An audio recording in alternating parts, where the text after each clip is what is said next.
Legionnaire's disease is a form of pneumonia with a high mortality rate. The bacteria which causes it breeds in air conditioning systems, cooling towers and warm water systems.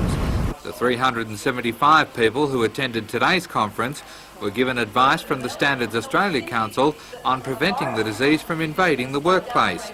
Newcastle City Health and Building Surveyor Melissa Dial says with a serious outbreak of the disease in Newcastle in April this year, the conference is very appropriate. Newcastle City Council decided that with the recent outbreaks, it was very timely to hold a Legionella conference in Newcastle, and we've had people coming from all over the state to attend. And hopefully, with education, we might stem some of the fear that is in the community at the moment. Those from the building industry, air conditioning maintenance and installation services were also told of their legal responsibility to employees and the general public by leading Sydney barrister Philip Greenwood. Although the disease sounds threatening, experts say Hunter residents have nothing to fear about their home air conditioner becoming a Legionella breeding ground. Well, Legionnaire, the bacteria itself, will only be found in large cooling towers and warm water storage tanks. So that means it's only air conditioning systems that are water cooled, not air cooled. So in your own home air conditioning system, there's no chance of having Legionella.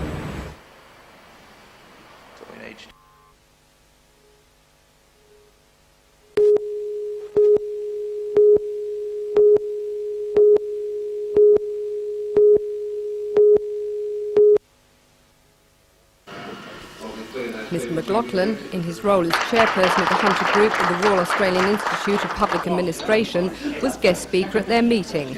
But he refused to be drawn on the recent confidential report that revealed high salaries for executives and recommendations for even more money. What he did want to talk about were the goals and achievements of his time in Newcastle and 5 years as Water Board Managing Director. The one that I want to talk about today anyway is that I'm leaving an organisation which is a team group doing a good job serving its customers. But during this time, customers saw their water rates spiral to be some of the highest in Australia. We are just naturally a high-cost water supply system. We have to pump all our water, we have to treat all our water.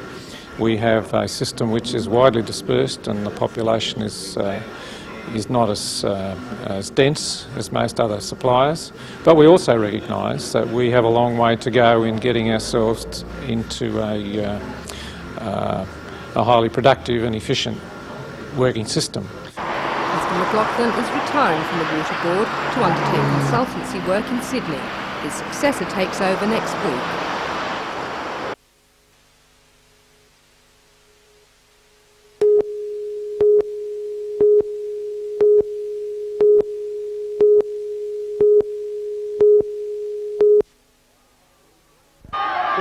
Bathurst's freezing Wednesday night killed South's game plan and they were run off their feet by the Brisbane Broncos. But according to Knights coach Alan McMahon, rather than being stale, the loss will make the Rabbitohs keener to improve their play on Sunday. Alan, do you think Souths will be wary after the Panasonic Cup? Well, we thought that a couple of weeks ago when we played Cronulla, who backed up after a Panasonic Cup and found out to be wrong, so don't think so. Souths have been the form side this season with Craig Coleman and 5'8" Phil Blake cutting big holes in the opposition. In the Panasonic semi, Blake was one of only a few in the red and green to stretch the Broncos, and that spells trouble for Newcastle. He can kick or even incisive very close to the ruck, something we've got to keep our eyes fairly close on. But the Knights also have a few trump cards, and with State of Origin selections coming up, representative hopefuls Gary Worth and Mark Sargent are looking for big games. Sargent in particular has been touted as the answer to the New South Wales need for firepower. Alan McMahon is coy about his chances. Mark's got enough on his plate to worry about, and that's South this Sunday, and if he plays up to his expectations there, it's enough for him at this stage.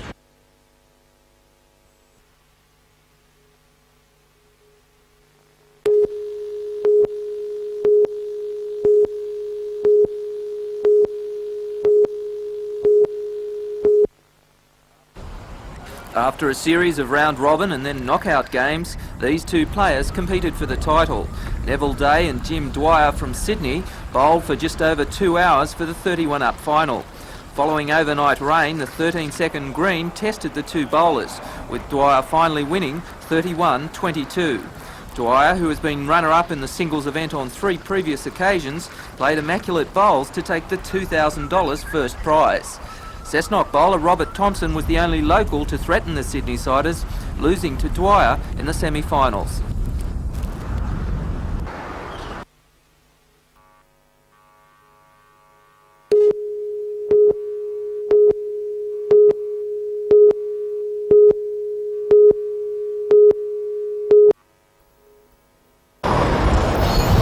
Employees claim they were given no notice of the shock decision, and although informed they would be redeployed or offered a voluntary redundancy package, they are worried for their future. I'll ask the question now. I'll ask my boss today, charity people, what are they going to receive in the redundancy package? You ask that, he'll tell you, I don't know. What about the light duty people? What about the restricted people? What about the compensation cases? They won't tell you, I don't know. Before anything should happen here, what they should have done is get their act together and tell people the truth. That's all we want to know. And they fear for bus safety. Maintenance is one of the key words of safety, and safety is the fact that you must have safety. We have a record here that's unsurpassed. No fatalities whatsoever. If you want fatalities, then you keep going the way you're going and put in privatisation and you will have for fatalities. I believe that. A decision has yet to be made about how the prime site will be used, but General Manager Len Regan says it could become Newcastle's long-awaited coach stop. Workshops were originally built in 1923 to service electric trams. They changed maintaining buses. Hamilton Depot will now take control of urgent repairs and maintenance.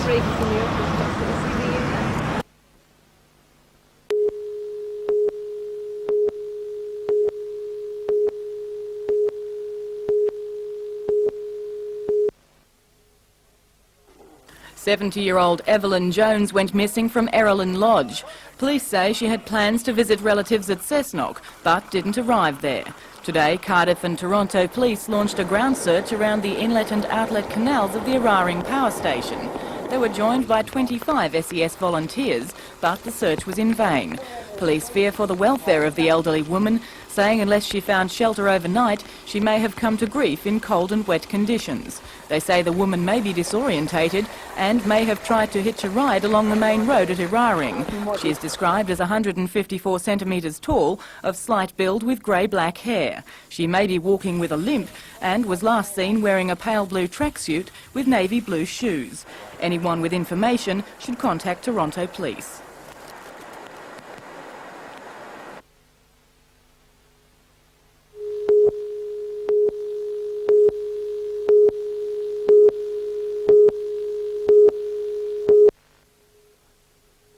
The large number of syringes, some with needles and some without, were washed up on the southern end of Swansea Beach next to the Caves Beach Surf Club.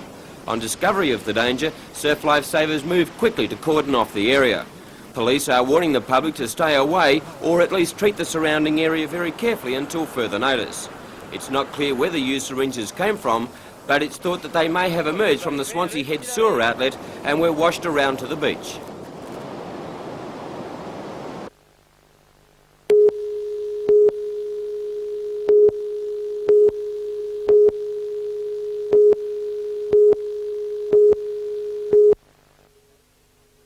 The daycare centre and hostel additions at Westcott Aged Care Complex at Stockton was officially opened by the federal member for Newcastle, Alan Morris. Built at a cost of $1.5 million and owned by the Presbyterian Church, the extensions provide a daycare centre and 22 hostel rooms. Facilities include a hairdressing salon and a retraining kitchen for disabled and elderly people. Mr Morris expressed confidence that the partnership between government and the church organisations would ensure that Australia's elderly citizens would regard their years of retirement as amongst their best. I can't really blame Mr Jobling for taking...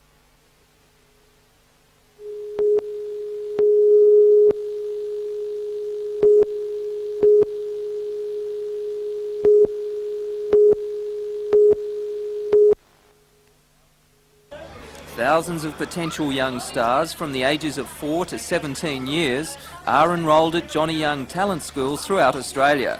Some of those budding Debbie Burns and Jamie Redferns met their idol today in Newcastle. With guidance from their managers, there was a hard workout for the cameras and then back to business on the dance floor.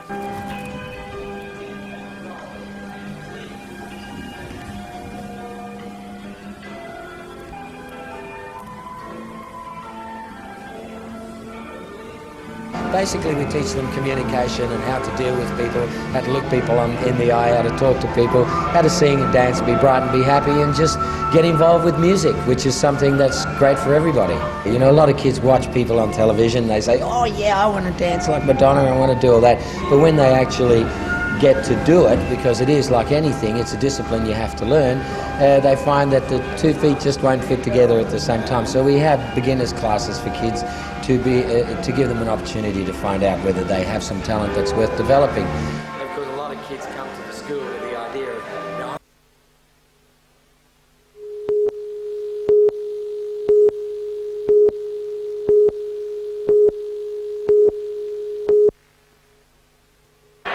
Bill Jones and Sean Dennis combined to bring the ball into play for the Falcons, and they're behind by 5. Michael Johnson now gets around leader, goes for the shot. Johnson can't make it. Leader picks up the rebound. He's been a busy player. Dylan now all over here. 2 points and a big slam dunk. Watch the replay here with Fisher into Dylan. 1 step and bang. Out they break again, the Giants. David Graham this time. Can he get it into Dylan? He does so, and then he goes again, Dylan. And they're starting to stretch their lead now. That's the biggest gap, biggest margin of the match for the Giants. They lead by 9. North Melbourne's come out fired up, and Ken Cole's gone to a timeout. Team looking a little bit shell-shocked at the moment. Well, they've come out with one of their 21 defenses, which I'm not sure exactly what that one is at the moment. But we do see that they have about 8 to 10 cards in front of me, all with numbers. Grant Kruger with a great rebound there for the Falcons. Now to Everett to Dennis. The 3-point shot from Sean Dennis is good.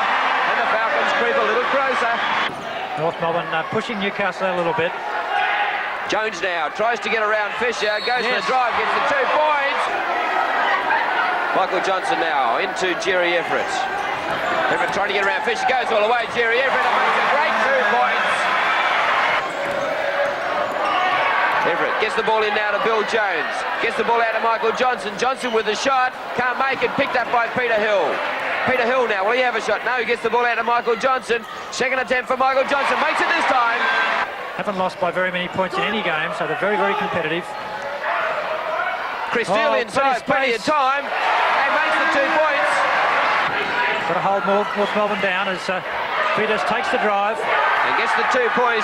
And I'm sure glad that they didn't have those in our day, Terry, because I think the ball would be up and down the court 3 times before we realized what we were doing. That's right, we wouldn't have been able to remember. Oh, big steal! Gets the 2 points around the back, Jerry Everett, and it's a point in it. 97-95, Fisher now to make it 3. 5 seconds left on the clock. The Falcons have got time to squeeze away a shot. It goes to Everett. 3 seconds. Will he get it away? It's a 3-pointer. 10! Oh, yes! Jerry Everett has tied the ball game up. Rebound there by James Carey. He's done well. Gets it to Peter Hill. Fast break out again by the Falcons. Goes all the way. Gets the ball out to Sean Dennis. 2-point shot. Makes it! Everett now. Gets around leader. Goes all the way. And the foul. And the 2 counts. Carroll to leader.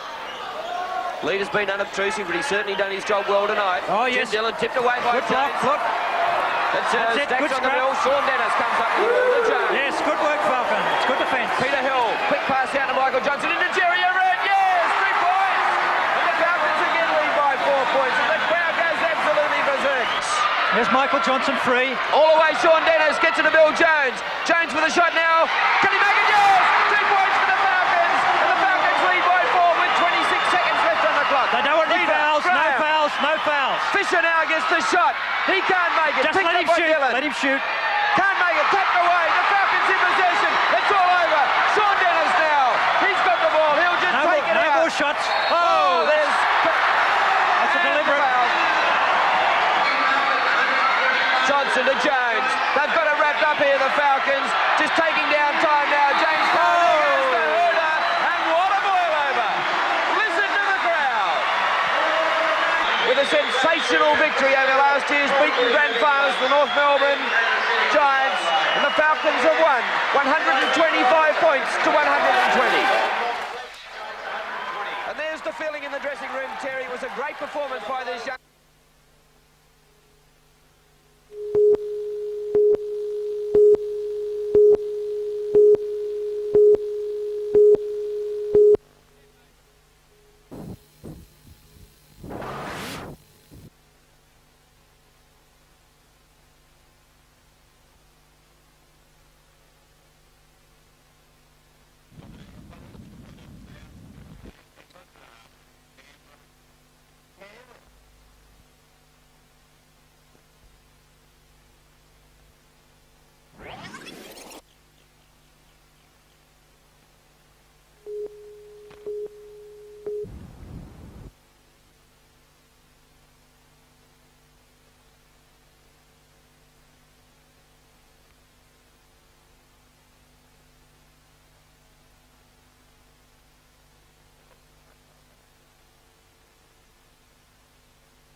It's taking us about 10 weeks.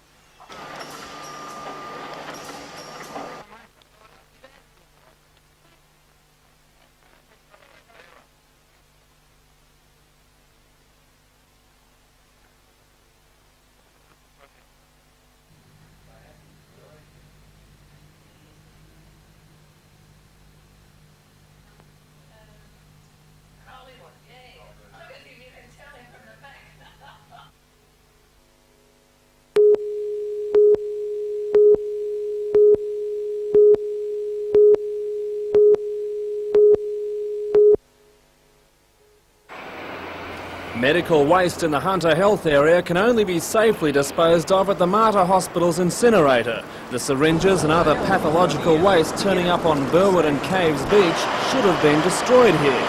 But is there any chance that those items actually came from this site?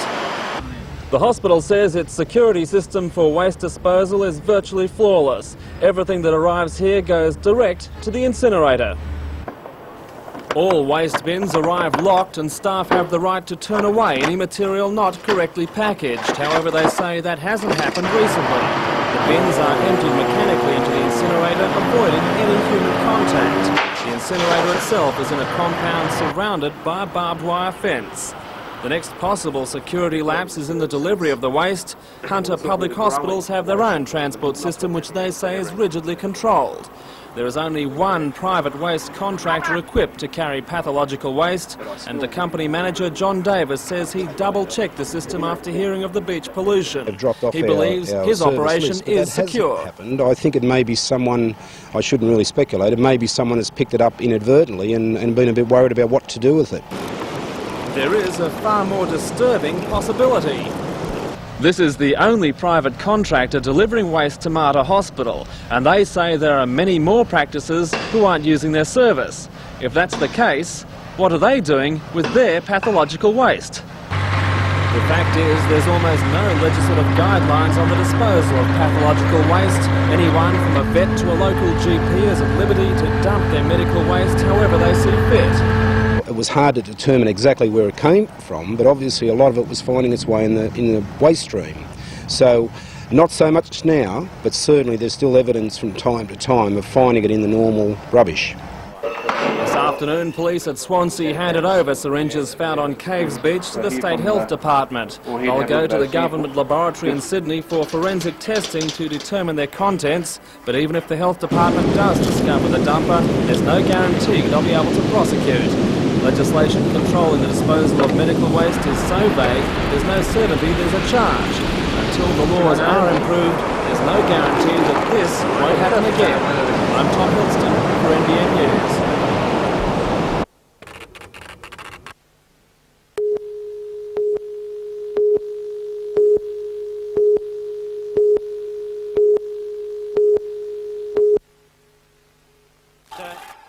Although the Falcons are not having the best of seasons, the Giants' centre or forward certainly is. Named in a squad of 27 players, which will be narrowed to 12, the quietly spoken Falcon says he'll just do what he does best, play basketball. I'll just take it as it comes, and we'll see what happens when we get down there. In physical terms, Neil is up there with the best. At 12 years of age, he was nearly 2 metres tall. 6 years on, at 2.09 metres, he's got the right attributes to be a winner. We term him as a 6'11" baby, but he's training. He's come along so beautifully. He's starting to get confidence into the NBL games, the minutes that he gets to play on in the NBL games, and he's playing against some very experienced players and looking better each game. In a surprise move, Falcons point-scoring machine Michael Johnson made himself unavailable for the national squad. Relaxing with teammates today, Johnson would not comment on the decision. With one of the highest point-scoring averages in the NBL, he was regarded as a certainty.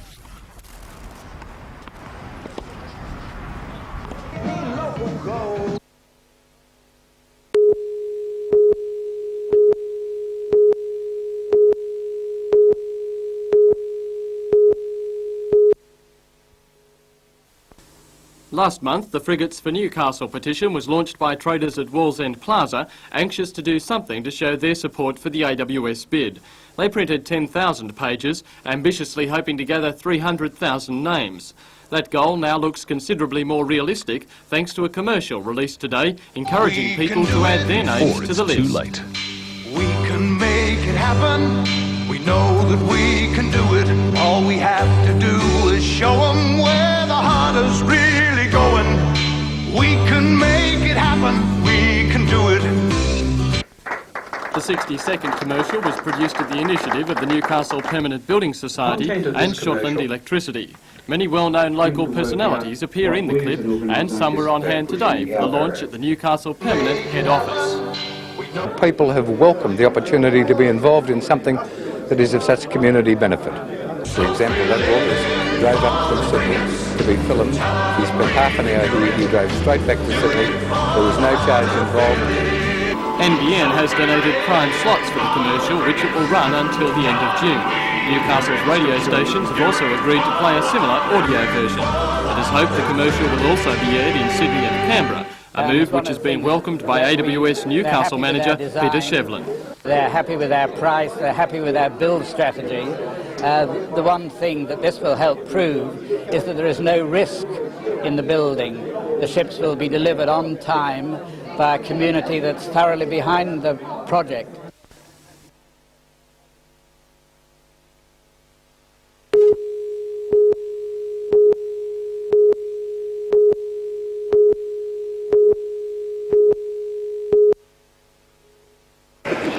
Ferocious Freddie, as he is known to his mates, was one of 124 people who today swore allegiance to a new home.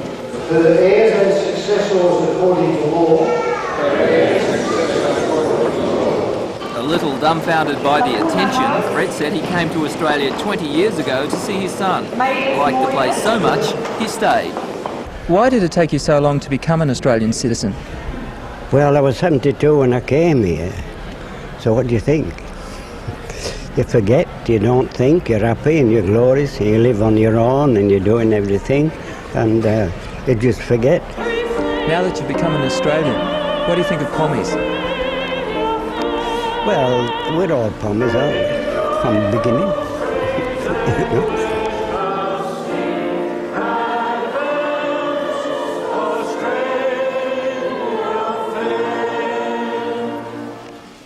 And when all the music's died down, Fred is going back to the bowling club to practice his strine and celebrate with his fellow countrymen. There it is, on the ceiling. That's the one that got me.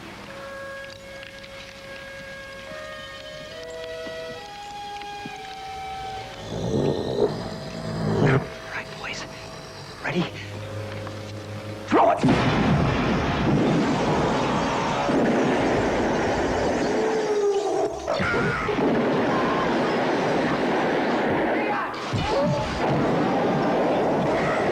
Okay, hold him up there. He's gonna move. Hold him up. Go! Working, Ray. Start bringing him down. Start bringing him down. You've got him.